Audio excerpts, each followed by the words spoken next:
fasse un clap pour commencer ? S'il n'y a pas de clap, Je te laisse faire le clap. Vas-y. Ok, je suis clapeur. Bonjour Pierre-Ambroise. Salut. Comment je peux t'appeler ? Pierre-Ambroise, C'est PA, très bien. PAB. Écoute, ceux qui m'appellent PAB, généralement, c'est les gens qui ne me connaissent pas.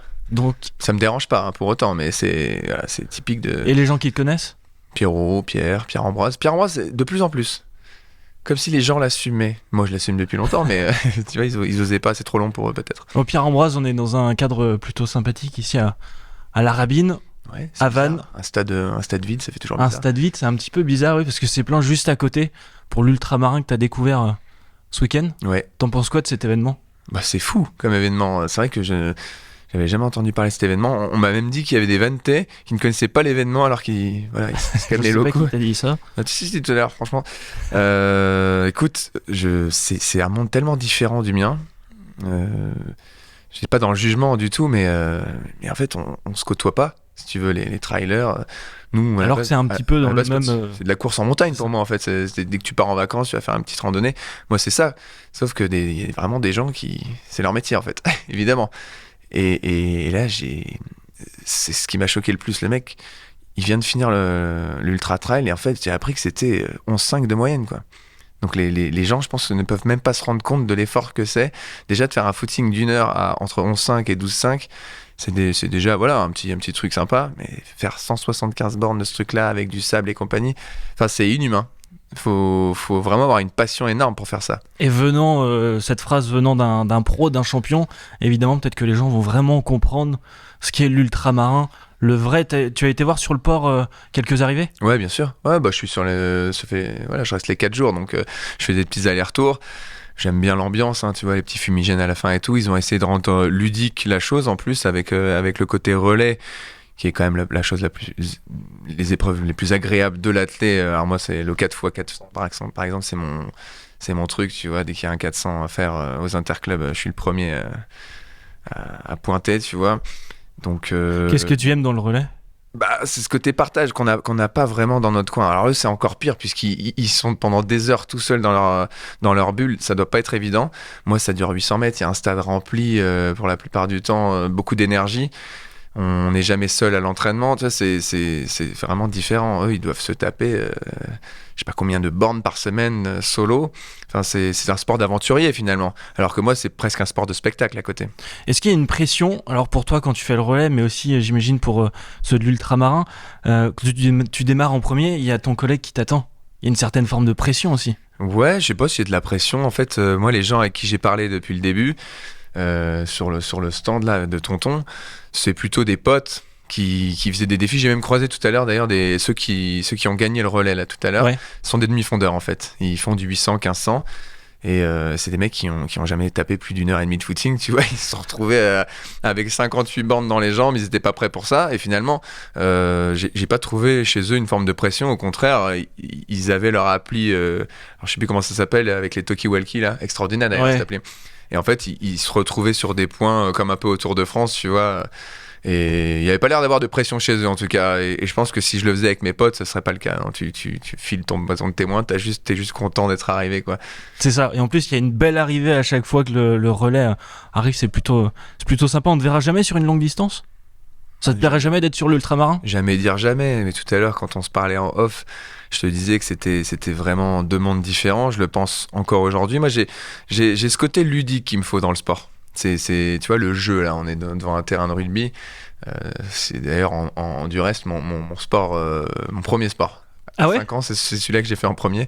Je pense que si j'avais dû refaire ma vie avec le même cerveau de maintenant, j'aurais fait un sport collectif plutôt, tu vois, parce que je trouve que les victoires collectives sont plus intéressantes. Alors elles flattent moins l'ego certes, mais elles durent plus longtemps et les moments sont plus intenses, à mon sens. Les copains d'abord, en fait. On t'aurait peut-être retrouvé au RC Vannes finalement à jouer au rugby. Bah, pourquoi pas, ouais. Je suis né à Nantes, hein, c'est pas si loin. Et en off, tu me disais aussi que t'es déjà passé par Vannes avec le stade plein et il y avait du bruit aussi Ouais, ici à La Rabine. Alors je me souviens très bien de ce moment et j'étais assez surpris en fait. Moi je connaissais pas, je savais pas qu'il y avait une équipe de rugby ici, hein, avec ma petite culture sportive malgré ma carrière. Finalement, on faisait une séance de côte à quelques centaines de mètres d'ici, de l'autre côté du port.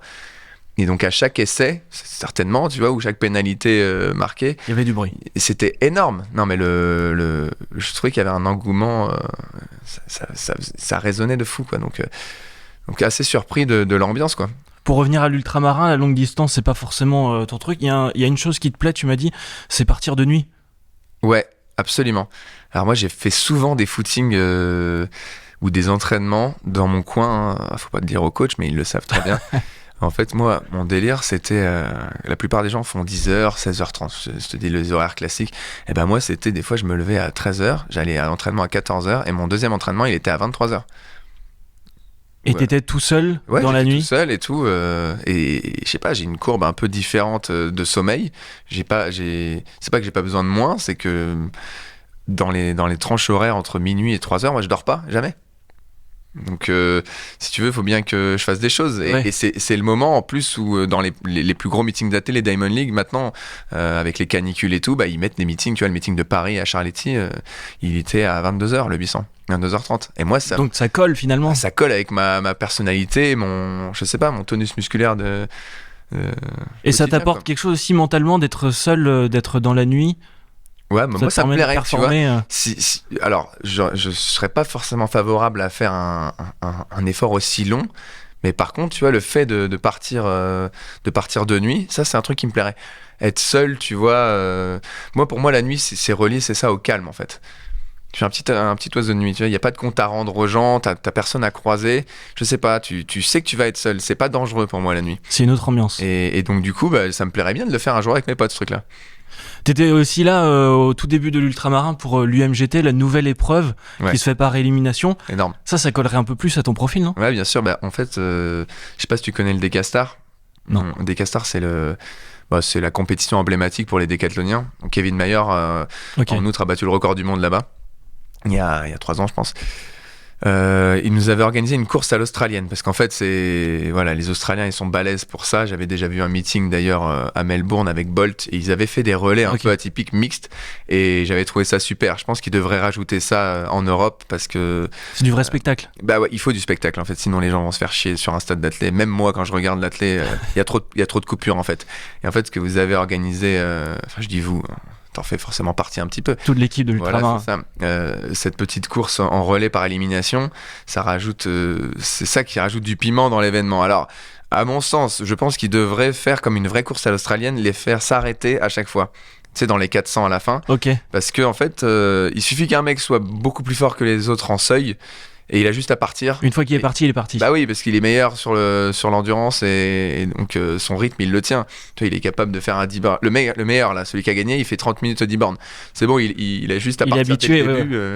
Alors que le but de ce truc-là par élimination, c'est que les mecs se regardent, tu vois, un peu comme une course de karting ou un truc, tu vois. Et donc, s'il y avait une minute de récup, je pense que ça rendrait le truc encore plus amusant.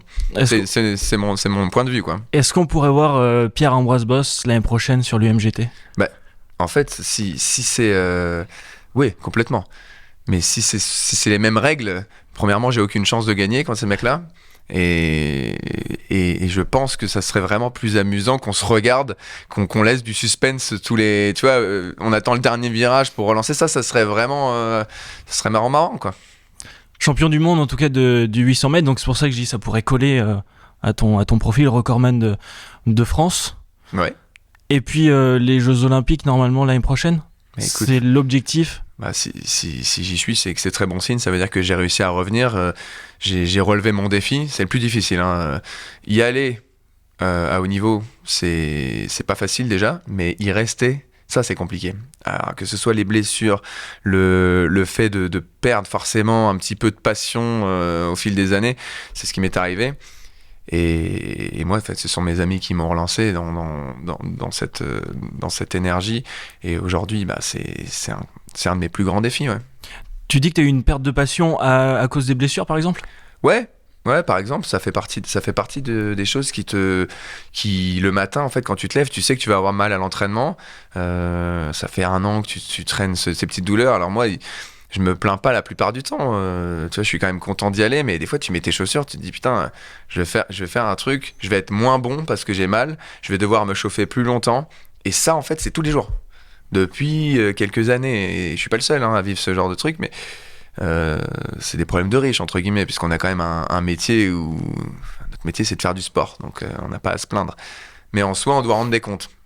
Et moi, mes comptes, c'est de devoir être dans une forme optimale. Ce que j'arrive pas à atteindre depuis quelques années, malheureusement, à cause de ces blessures. Donc, Avec une blessure récente, là, ça casse un petit peu le moral, alors que t'allais finalement revenir.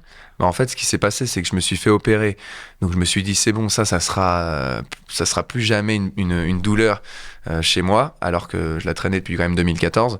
Tu vois, ça basculait au point où des fois, je pouvais pas m'asseoir plus de 10 minutes. C'est ça, en fait. Ah ouais. Et donc, je me suis fait opérer. Je me suis dit, c'est bon, ça va revenir. Par contre, le chirurgien m'avait dit 6-7 mois de délai. Oublie ta saison 2023. Et puis en fait, avec les accords des kinés, des coachs, je montais palier par palier et je commençais à y croire. Et au moment où je dis c'est bon, je vais faire une saison, c'est sûr, j'ai enfin le niveau, dans un mois, je vais atteindre le truc, récidive. Donc récidive d'une opération, quoi. Donc si tu veux, ils m'ont planté 4 vis, ils m'ont recollé mon tendon à mon os et ils ont mis 4 vis résorbables. Il y a une des vis qui a sauté. C'est à peu près ça qui s'est passé. Donc c'est pas réopérable. C'est un peu ça qui est chiant, mais par contre, du coup, il faut que j'attende que ça se recolle à nouveau. Et là, que je dise, c'est bon, je mets un trait sur 2023 et je mets pied au plancher sur les jeux, quoi. Est-ce que c'est plus dur, cette blessure, physiquement ou mentalement pour le moral ? Ça a été très dur mentalement. Est-ce que tu te dis, est-ce que ça y est, c'est pas le destin, quoi ? Est-ce que c'est pas le moment de raccrocher les gants ? Mais il y a un côté, non, mon gars. Tu vois, c'est cette petite voix qui est toujours là, qui te dit, putain, faut continuer, quoi. Mais est-ce que c'est l'esprit du sportif, un petit peu ? Ouais, c'est l'orgueil. Je pense que c'est l'ego, ni plus ni moins. Tu vois, tu veux pas finir sur une mauvaise note, pas envie de finir sur une blessure, quoi. Pourtant, t'as tous les signaux qui te disent, c'est bon, arrête, mec. Ça suffit maintenant, quoi. Et je pense qu'en fait, la morale de l'histoire, je l'aurai l'année prochaine. Je pense que c'est possible. On va te suivre, évidemment. Est-ce que c'est l'entourage qui aussi te permet de te remobiliser ? Ça galvanise l'entourage, forcément. Parce qu'on n'en parle pas beaucoup, par exemple, sur l'ultramarin. Ouais. L'entourage est hyper important, même pour la préparation, etc. Pour toi aussi, c'est pareil ? Je pense que l'entourage des mecs qui font les ultra-trail et tout, il faut qu'ils aient l'air insolides. T'as plutôt intérêt de trouver une copine qui a de la patience, parce que partir aussi longtemps et compagnie, puis c'est un peu dangereux pour la santé quand même. Voilà, non, à mon avis, pour eux, c'est beaucoup plus important que pour moi. Moi, mon entourage, ils ont juste besoin de me soutenir quand je suis un peu blessé ou autre. Ça va pas plus loin que ça, ça reste, je te dis, un sport de spectacle. Est-ce que ça a été dur ? T'es devenu un champion assez jeune. Est-ce que c'est dur d'être un sportif pro assez jeune ? Non. Est-ce que t'as pu profiter ? Est-ce que t'as eu une jeunesse un petit peu comme tout le monde ? Je dis pas que t'es vieux, mais un petit peu quand même. Est-ce que t'as pu profiter ? Écoute, je pense que les gens qui m'écoutent, je ne sais pas, mais en tout cas ceux qui me connaissent savent. Et d'ailleurs, j'avais cette image un peu de fêtard à l'époque. Ça a quand même un peu changé, on va pas se mentir. Là, en ce moment, je suis en vacances, donc je me lâche un peu. Mais si tu veux, mon corps peut plus supporter les soirées, toutes ces choses-là. Mais il n'était pas question de gâcher ma jeunesse pour le sport. Tu vois, il y avait quand même deux choses. Il y avait l'athlète et l'humain. Et l'homme. Et en fait, moi, j'étais du genre à sortir. Franchement, je vais pas te mentir, je suis arrivé 2-3 fois à l'entraînement, ça laissait à désirer. Ça allait pas trop. Ils savaient très bien, ils avaient juste à me regarder pour savoir où j'étais la veille. Et je pense que j'ai payé un peu ça. Mes blessures, elles sont aussi dues à ça. Au traumatisme, bien sûr, parce que l'entraînement du 800, il est très traumatisant et c'est pas normal pour le corps de subir autant de stress. Mais on va éviter de se mentir à soi-même.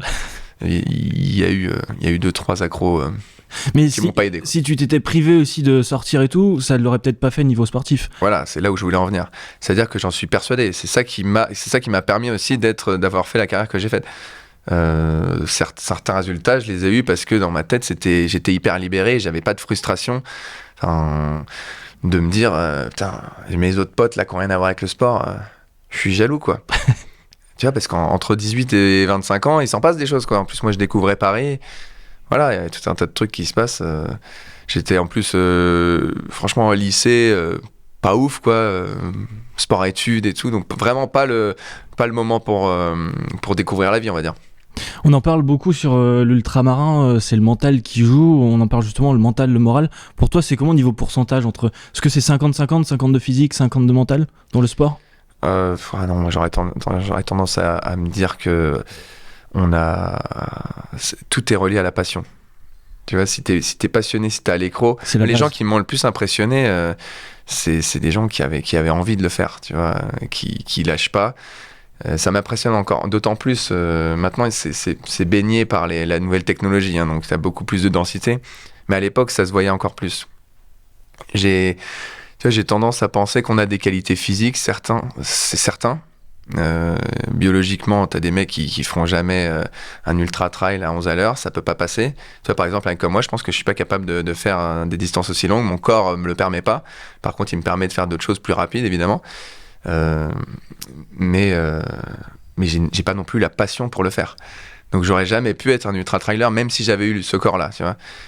Et en ce sens, le haut niveau est magnifique, quoi, parce que même les artistes, même les chanteurs, je suis persuadé que ça reste de la passion avant tout et de l'envie, et ils ont voulu le faire. C'est Ed Sheeran qui disait ça. Il avait fait écouter dans une interview lui-même en train de chanter il y a quelques années, et les mecs ont eu un fou rire. Parce qu'il chantait mal, vraiment au début, quoi. Ok, mais il avait l'envie et ouais. Et en fait, le mec s'est vraiment entraîné, tout ça, pendant hyper longtemps, et jusqu'à devenir ce qu'on connaît aujourd'hui, quoi. En tout cas, je pensais pas parler d'Ed Sheeran dans une interview sport. Et ben voilà. Donc merci beaucoup. Merci en tout cas, Pierre-Ambroise. Pierrot, si j'ai le droit. T'as le droit à tout. Est-ce qu'on se voit bientôt sur l'UMGT de l'ultramarin ? Eh ben écoute, faut que je m'entraîne. Et que je mette. Il n'y a pas besoin d'équipe. Parfait. C'est ça. Ok. Tu peux venir tout seul. Il faut que je mette une peluche, une peluche moi aussi ou pas ? Ah oui, pour être devant. Parce que s'il y a un déguisement à avoir, ça peut être plus sympa aussi. Je retiens. Ouais. Ça marche. On laisse ça pour les férias. Merci beaucoup en tout cas. Merci à toi. Prenez soin de vous.